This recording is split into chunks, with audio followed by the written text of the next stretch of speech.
Eccoci qui con l'unboxing delle nuove Pulse 3D di Sony.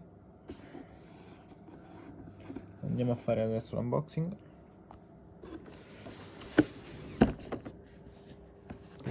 Tagliare il sigillo.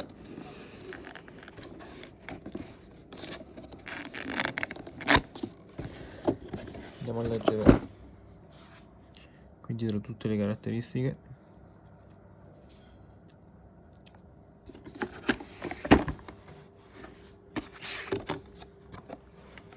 Vediamo cosa c'è all'interno.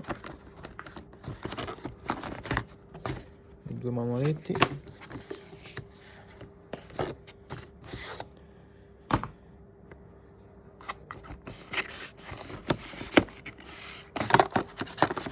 Vediamo qui.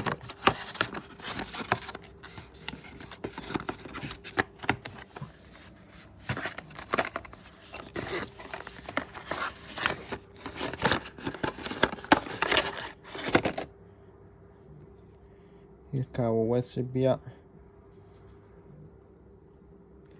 vediamo, USB-C, e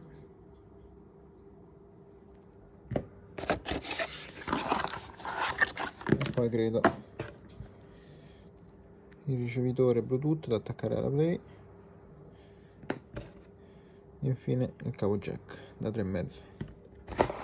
Passiamo questa parte in plastica, andiamo a svelare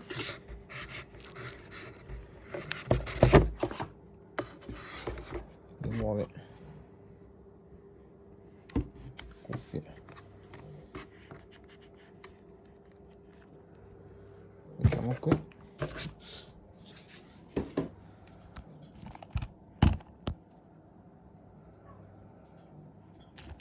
Eccolo qui.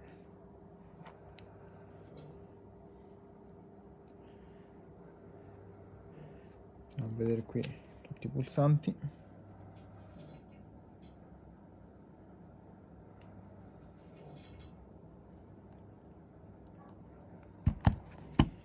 E questo è il contenuto della confezione.